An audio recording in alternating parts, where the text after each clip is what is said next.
In my last video, we discussed a mysterious island hidden away amongst the rolling green of Hillsbrad Foothills, and although I would like to conclude our time in this zone with a tale of great joy and heroism, alas, I cannot, for there is a final tale that I wish to share with you all, hidden amongst the quests of this zone. One that is not so much a secret, but is an example of some of World of Warcraft's best storytelling that the game has to offer.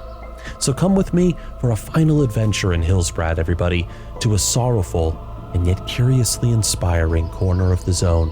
Hear now the forgotten tragedy of the north of the Eastern Kingdoms. And then, at the end of this video, I'm finally going to reveal which zone we are traveling to next.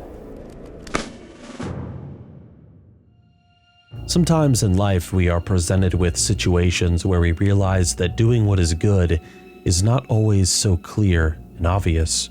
Many myths and stories of old contain wisdom surrounding men and women forced into difficult choices where no matter what they do, tragedy will likely be found in the outcome.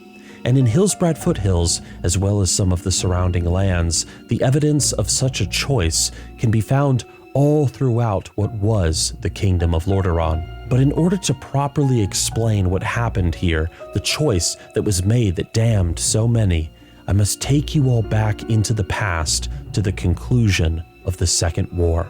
At the climax of this great conflict, which had engulfed most of the continent of the Eastern Kingdoms, the Orcish horde lay defeated at the feet of the proud alliance. Far to the south, a final battle had been fought at the mouth of the Dark Portal, which had at last been destroyed, cutting off the orcs from Azeroth for good. Or so the Alliance hoped. The continent was a ruin, torn apart by many battles and terrible war crimes against military and civilian alike. No kingdom was spared the fires of this conflict in those days, but as the embers settled and men removed their dusty helms, they beheld before them a new challenge. For the portal to Draenor, the orcs' homeworld had been destroyed, leaving many of the horde stranded upon Azeroth without proper leadership or any will left to fight. And as the Alliance looked upon these multitudes of greenskins, sick with defeat and bearing their tusks, unsure of their futures, the Alliance asked themselves, what was to be done? For some, the answer to what to do with these aliens was simple. Gilneas, as well as Stromgarde, argued for the simplest solution to the orc problem the Alliance faced: execution. Multitudes of orcs, men, women, and children would be rounded up by the Alliance, hunted like beasts of the wood if necessary, and given swift deaths by the sword to forever rid Azeroth of their foul presence forever. And in the council chambers of the Alliance's leadership, many applauded and cheered, for the blood of the orcs upon the soils of Azeroth would be the nourishing life water of a new future of the Alliance as they rebuilt all that had been broken. But there were some who spoke in opposition to this plan that boasted of itself being prudent and most logically sound. Lordaeron, despite having suffered much during the war, even seeing its own capital besieged by Orgrim Doomhammer, found its voice in defending the lives of the orcs. For where the rest of the Alliance seemingly had abandoned the idea of the orcs having any dignity or true worth, Lordaeron argued the opposite. With a loud series of speeches, the opposition party to quick executions made the argument that the Alliance could not allow itself to fall to the levels of barbarity and savageness that they had observed from the orcs. Mercy, they said, is what elevated them above the green-skinned invader, that the Alliance could demonstrate its quality of character by not executing the orcs that had thrown down their axes, but by letting them live. Laughter echoed in the Alliance's council chambers during those debates, for such words were more of priests and bishops preaching church mercies amidst the ruin of war against an enemy most foul. Voices rose up, asking, what was to be done then with the orcs? Should they be spared and allowed to roam free in Azeroth? Were they to be isolated to the woods, mountains, and jungles to breed and repopulate their numbers so that they could become a threat to the Alliance once again? The bickering went long into the evenings until at last a solution was proposed, one that satisfied both the men seeking vengeance and those preaching peace. Weeks later, the Internment Act was read all across the noble lands of the Alliance. The orcs, it had been decided, would be rounded up by the hundreds and put within camps funded by the various kingdoms of Azeroth. And there, under lock and key, the orcs would remain, treated to food, water, and whatever other mercies guards and visitors might bestow, yet they were forbidden from ever leaving. They were to be caged forevermore till their tusks fell from their skulls and their bones became dust. The Horde would not die by the sword, but by the slow decay of time and shame. And all across the eastern kingdoms, men in armor and robes applauded. Most did, at least, for there were some kingdoms, like Ilneas, that saw all of this as a waste of resources and time for the Alliance. Yet even they, in some ways, delighted to see the greenskins chained in irons, put on display like animals in a zoo for children to point and laugh at from afar. So it was decided, and the Alliance, in its so-called mercy, began building camps all across the northlands of the eastern kingdoms, where the orcs were led in great trains to be shut away for the rest of their days, forgotten. And in those days, churchmen, nobles, and kings raised their glasses of wine to their own apparent virtue. Now the years passed, and the Alliance did all they could to round up any orcs fleeing imprisonment. Some clans managed to elude capture, like the Bleeding Hollow, some of the Blackrock and the Dragonmaw, but most of the former orcish war parties were placed under the watchful gaze of the Alliance, tucked away in the camps built mostly in southern Lordaeron. And within those walls of wood and stone, the Alliance observed their captured prizes. Mages of Dalaran studied the orcs and their connection to dark magic. Guardsmen pitted them against one another for sport, and the treatment of the former horde became all the more terrible as the years went by. But a curious thing began to happen to those who watched. The orcs, where they once were a savage and bloodthirsty people, while trapped within the Lordaeron internment camps, it seemed their will to fight began to fade with time. Their imprisonment slowly eroded them and broke what remained of their pride as a people faster than expected or what was natural. There was discussion among the observers of why this effect had occurred so quickly among the greenskins. Sickness was proposed, simple arguments of once proud warriors being humbled, or perhaps something far more sinister. For the wizards of Dalaran proposed a theory that the orcs, having been cut off from their source of demonic magic, they were now in a state of suffering and mental anguish. And as the guards of the Alliance watched, they beheld a people who once spoke so highly of honor and earning reputation in the eyes of their ancestors. They watched as they were reduced to swine-like behavior, rolling within the mud and filth of their own making. And those men appointed to watch grew unwell at the sight, but steeled themselves and remembered all the orcs had done to suffer such a fate. And yet still their conscience gnawed at their dreams. And in the mornings, the guardsmen of the internment camps stacked high the bodies of the orcs who had died due to disease or the refusal of food out of their own madness. And the mounds of green flesh that they constructed became the monuments to the mercy of the Alliance. And yet, the worst was still to come. Before we continue, I just wanted to take a brief moment to thank everybody who got yourselves a Tales of Warcraft, Judgment, or Nixxiom shirt recently after the release of my last video. Since it is the start of the new year, ad revenue is very poo on YouTube right now, so you guys getting a shirt, it really helps with supporting the channel, and of course showing off to the world that you're a big fan of epic storytelling and fantasy, immersion, and enchantment. So thank you all very much, and if you haven't yet checked out the Nixxiom merch store, do so. Link in the description. And now, let us continue.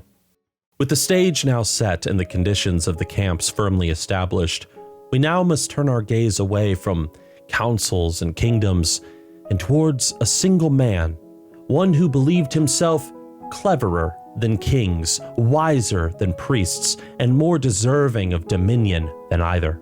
For it was not only nations that sought to profit after the fall of the Horde, men too saw opportunity amid the wreckage of the Alliance and her kingdoms, and one such man was named Blackmoore.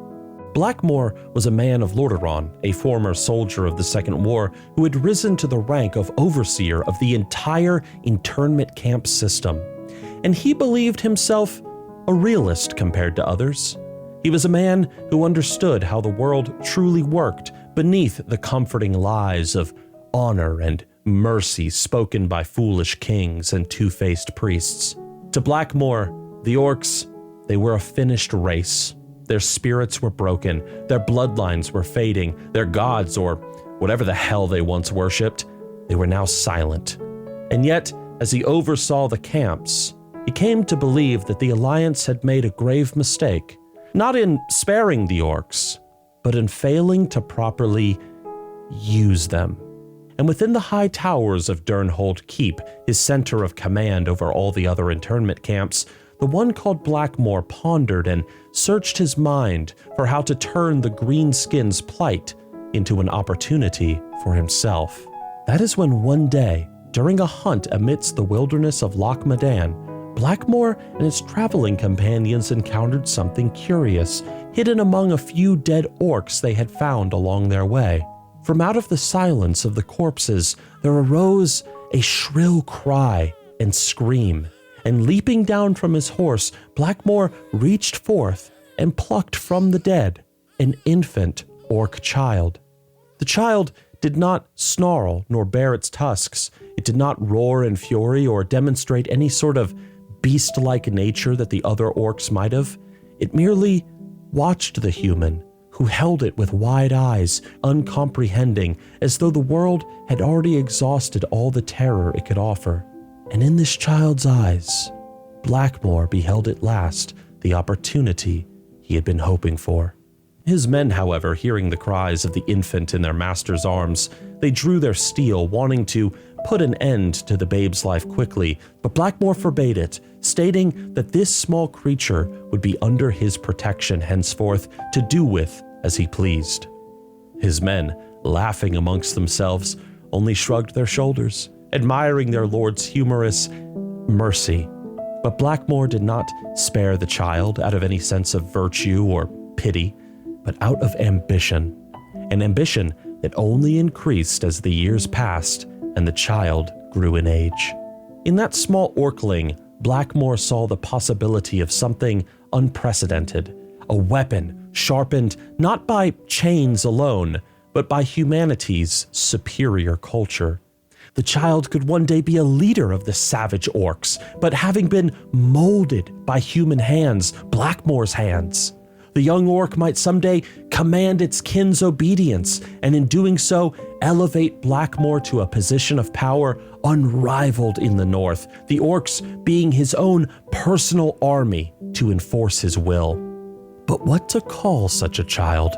Blackmoore wondered, staring down at the babe upon returning to Durnholde Keep. What to call him? Blackmoore named him Thrall, a name, he explained, that meant humility and good service. And the orc, upon learning his own name, was pleased by it due to ignorance. So Thrall was raised within the walls of Durnholde, not as a son to his master, but as an investment. The orc was educated, taught letters and language, history and tactics, and was paraded around by Blackmoore as a type of talking animal to amuse his friends. Thrall was also trained in combat, for Blackmoore desired the young orc to one day be a gladiator in his service, to earn his master much in the way of gold and silver. Thrall was whipped when he could not meet the expectations of his master-at-arms, and when the young orc cried out to his father, Blackmoore told him to be quiet and to be better. And so Thrall confidently obeyed, convinced that Lord Blackmoore had the orc's best interests in his heart, desiring for Thrall to be strong, to be intelligent, to be an inspiration. He loved his adopted father, unknown to the sword that Blackmoore was holding to his throat day by day. Now Blackmoore, he told himself and his visitors that all of this was a type of kindness, that without him, the orc child would have died nameless in the mud, rotting under the warm sun above the loch. And in some corner of his soul, Lord Blackmoore believed his own words. He convinced himself of his own value in the eyes of the light, all the while him and his friends ate merrily of their feasts, drinking beer imported from the mountains of Cosmodan. And all the while Thrall slept, far, far below them in the darkness of a cell, kept company only by the sounds of dripping water and the dogs of Durnholde that howled outside. Now as Thrall grew, despite Lord Blackmoore's best attempts, cracks began to form in this grand design. The orc boy learned quickly, too quickly. He listened, observed, and questioned, quite impressive for a greenskin, but annoying when the questions, they ran too long and were far too deep.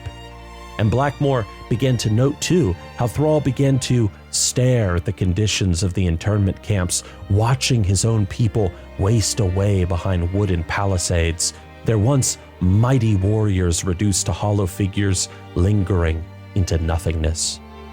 And it was in those days, when Blackmoore's cruelty grew all the greater, that within Thrall there stirred something that no amount of human discipline could extinguish. For in the eyes of those orcs, both the living and the dead he encountered stacked outside the internment camp's walls, he saw something of himself, a kind of memory hidden within the very blood of his veins. And for the first time, as Thrall looked upon those slaves and the filth, as they were so often called, he realized truly that he was one of them. Amidst the harsh conditions of a slave and gladiator, though, Thrall did find one great comfort, and that was Taratha Foxton, a kindly woman who had been forced to become a concubine to Blackmoore, attending to his fantasies and needs in the hours of the wolf, lest the wrath of the Lord of Blackmoore descend upon her family. She was one who Thrall called his friend, and it was through her that Thrall learned that compassion was not conditional, and mercy did not demand obedience in return. She taught him laughter and merriment, songs, and how to appreciate the magic of the ordinary. And Thrall loved her and wished for nothing more than her happiness. Yet she also was the one that taught to Thrall the deeper meaning of his own name. Thrall, not a title of humility and the honors of good service, but of slavery. And as his relationship and talks with Taratha continued, Thrall struggled with looking his father in his eyes, something he was often scolded for. Bad manners, he was told, unfitting, even for an orc. In those moments, standing in the company of his father, Thrall understood at last that if he stayed, he would become exactly what Blackmoore intended, a weapon wielded against his own people, a warden of the orcs, disguised as their savior. So Thrall, one day, turned his face away from Durnholde, and he fled. The escape was one aided by Taratha herself, who covered Thrall with a large cloak and led him out of the front gate while the guards of the watch were distracted by a fire that she had started. And when the two were a safe distance away, Thrall asked the young girl to flee with him, and yet she refused, fearing for the rest of her family. So Thrall thanked her for all their years of friendship, and before she left, the orc noted the bruises that decorated her body, concealed mostly by Taratha's long sleeves and skirt. And the young orc realized as she ran back to the keep that she too was thrall to Blackmoore, just as he had been.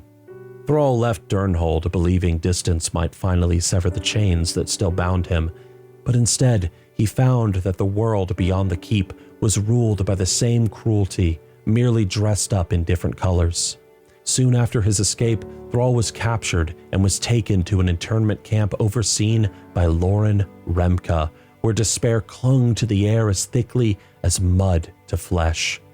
And Thrall would have fallen into despair as well, having seen the fallen state of the world, yet it was there that he met an old orc named Kelgar, whose glowing red eyes still burned with memories of days long past. Kelgar spoke to Thrall of one called Gul'dan and his fell corruption, of demons and betrayal, and of the old shamanistic ways that the Horde had abandoned on Draenor. Before their time together came to an end, Kelgar told Thrall too of one who still resisted the cruelty of the Alliance, Grom Hellscream of the Warsong clan. Seek him out, if ever given the opportunity, it was said to Thrall, who wished for nothing more. Some days later, Thrall learned that Blackmoore was searching for him in the nearby hills, and the young orc knew that he could not linger any longer. He escaped from Lauren's internment camp quietly, this time seeking not freedom, but purpose. Finding Hellscream was an ordeal, but Thrall proved his strength and resolve in doing so. And from Hellscream, he learned the orcish tongue and the truth of his birth, that he was of the Frostwolf clan, long exiled. Yet these answers only deepened the young orc's need to know more of himself, more of his people, as well as his destiny. His destiny drawing him north into the Alterac mountains, Thrall became fatigued and he collapsed into the snows before being rescued by the Frostwolves themselves. And there, among them, a wise old shaman named Drekthar took the time to learn this young orc's story and came to realize who he truly was. The orc called Thrall was actually the son of Durotan, the late chieftain of the Frostwolves. And so among the mountains of Alterac, hidden away from the eyes of Blackmoore and the Alliance, Drekthar, he agreed to teach the young pup the old ways of the Horde as it had been before the corruption. It was in a sacred place untouched by war that Thrall was initiated into the role of a shaman. The spirits, they answered him. Earth, air, fire, water, and the wilds, they all accepted this young orc, making Thrall the first new shaman since the Horde's fall on Draenor. And it was in that moment that Drekthar looked on, seeing Thrall clad in the favor of their sacred ancestors. He wept and knew that they had forgiven the orcs for all the terrible things they had done. Soon after his initiation, Thrall made it his sacred mission to free more of his people from all that they had suffered. He would infiltrate the internment camps as one of the broken, and then reveal himself through shamanic power to his brethren. And beholding the young orc's great magic and being enchanted by it, remembering days before the corruption of their kind, his kinsmen and kith, they would remember who they were and would break their chains. In the following weeks, camps burned all across the lands of Lordaeron, and the young Thrall looked on, remembering the sting of Blackmoore's whip upon his back. It was at the camp located at Hammerfall, however, that the Alliance resisted very fiercely, and the war chief Doomhammer, who had joined the young orc in his quest to free their people, he was slain, and with his dying breath, that great orc named Thrall, war chief of the new Horde. Now a leader of the orcs, Thrall's first act was to march on Durnholde, and when the growing Horde approached the high walls of Thrall's so-called father, the orcs demanded Blackmoore's surrender and the release of Teretha and her family. In response, one final act of cruelty to his so-called son, Blackmoore struck at Thrall's very heart, casting Teretha's severed head into the courtyard for all to see. There was a great pause among the gathered, and all the elements seemed to quake and roll in a great turbulence, responding to the rage building in Thrall's heart. The young war chief wept and roared, and the Horde descended upon the whole of Durnholde Keep, tearing down its banners and those oppressive high walls. On that day, after a great battle, Blackmoore found himself at the mercy of his former slave. And well, maybe instead of me just telling you what happened, how the story ended between these two characters, let's turn to the book, Lord of the Clans. And as a special treat for making it this far into the video, I've asked a friend of mine to read this section of the book for you all. some of you maybe will recognize his voice. "It's still not too late, Thrall," he said, shocking the orc. "You can join with me and we can work together. Of course I'll free the other orcs, if you'll promise that they'll fight for me under my banner, just as you will." Thrall was so furious he didn't defend himself properly as Blackmoore unexpectedly lunged. He didn't get his sword up in time, and Blackmoore's blade clanged off the armor. It was a clean blow, and the armor was all that stood between Thrall and injury. "You are still drunk, Blackmoore, if you believe for an instant I can forget the sight of..." Again, Thrall saw red, the recollection of Taritha's blue eyes staring at him almost more than he could bear. He had been holding back, trying to give Blackmoore at least a fighting chance, but now he threw that to the wind. With the impassive rage of a tidal wave crashing upon a seacoast city, Thrall bore down on Blackmoore. With each blow, each cry of rage, he relived his tormented youth at this man's hands. As Blackmoore's sword flew from his fingers, Thrall saw Taritha's face, the friendly smile that enveloped human and orc alike, and saw no difference between them. And when he had beaten Blackmoore into a corner, and that wreck of a man had seized a dagger from his boot and shoved it up toward Thrall's face, narrowly missing the eye, Thrall cried out for vengeance, and brought his sword slicing down. Blackmoore didn't die at once. He lay, gasping, fingers impotently clutching his sides as blood pumped out in a staggering rush of red. He stared up at Thrall, his eyes glazed, blood trickled from his mouth, and to Thrall's astonishment, he smiled. "You are what I made you. I am so proud," he said, and then sagged against the wall. A big thanks to Jedi Warlock for reading that section of this video. If you want, go check out his World of Warcraft lore videos at the end of this video. And I also want to shout out my new YouTube channel, Nixxiom Talks, for those of you that might be interested in hearing my opinions on games and other topics. But now, let us return to the story, because we're not yet done. Blackmoore, even in his final moments, believed that Thrall was nothing more than a savage, an orcish brute forever chained to the madness of battle and blood drunkenness. But Blackmoore was wrong, for amidst all the cruelty of his so-called father in the Alliance, Thrall had learned something that the whole of his known world seemed to lack: mercy. The war chief spared the surviving humans who had risked their lives defending Durnholde before sending a message to the Alliance. Thrall said, "Free the orcs, and there would be peace. Refuse, and the Horde would rise stronger than ever before, washing over them like a great tide."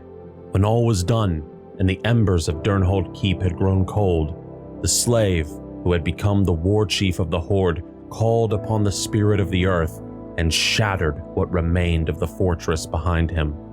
Blackmoore was buried beneath the ruin of his own keep, and the remaining Orc Internment Camps were liberated and destroyed.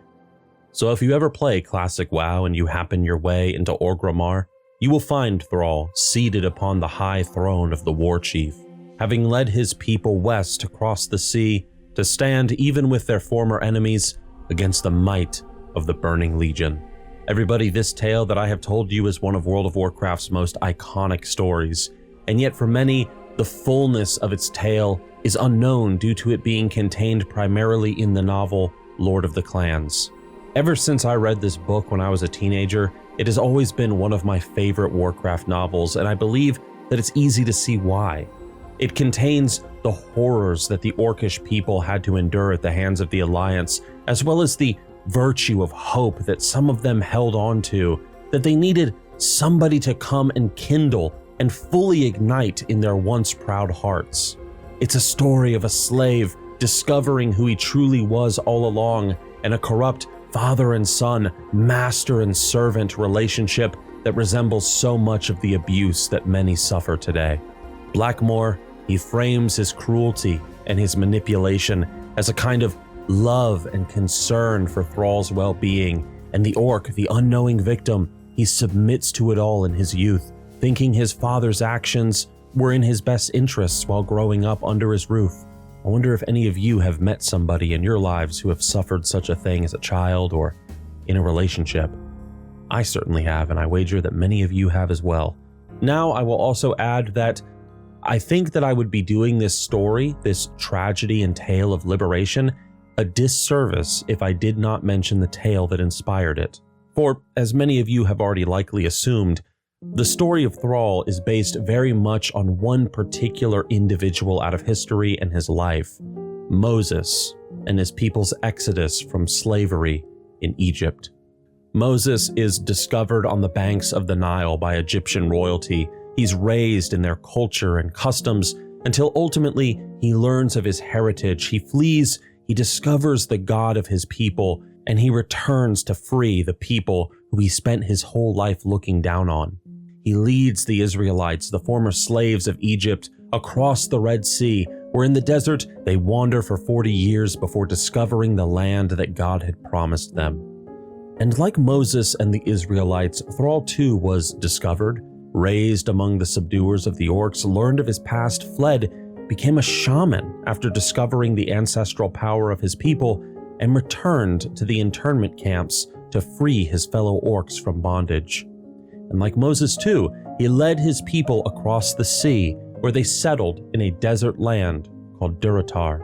It always made me wonder then if the original Blizzard writers imagined a promised land for the orcs, one that Thrall would help lead them to someday, hidden away in a corner currently unknown to them. A place where, after suffering so much at the hands of the Burning Legion, after being corrupted by the demonic blood, thrown into the fires of war, having their spirits broken in internment camps, that at last, after enduring the penance of the desert, they would find peace. A peace where they could restore their old traditions and customs, delighting in the company of their ancestors once more, finally freed of the blood craze that had consumed them. The forgotten tragedy then that I spoke of at the beginning of this video was not necessarily the horrors of the Second War, the institution of the internment camps, Blackmoore's cruelty, Thrall's mistreatment, or his people's battle to free themselves at last from Alliance chains. Rather, the tragedy is the orcs themselves, a once noble people who in the events of classic WoW were seeking to find a new life for themselves, freed now from slavery to demons and to humans. And yet in this world in which they now reside, enemies lurk in the shadows and threats exist that seek to bind the orcish people in torments once again.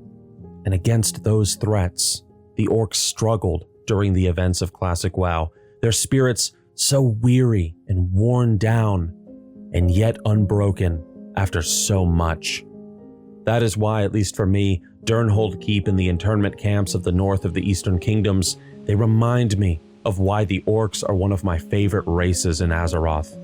I hope you all enjoyed this video as well as our adventure across Hillsbrad Foothills, because now, after having polled you all for where we should go next, I am happy to announce that our road goes north, everybody, to the haunted woods of the Western Plaguelands.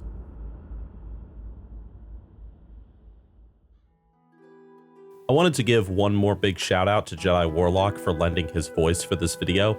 If you guys would like to see the video over on his channel that I cameo in, it is linked on your screen right now, along with the previous Tales of Warcraft adventure and Zygor, World of Warcraft's ultimate add-on, if you want to check them out.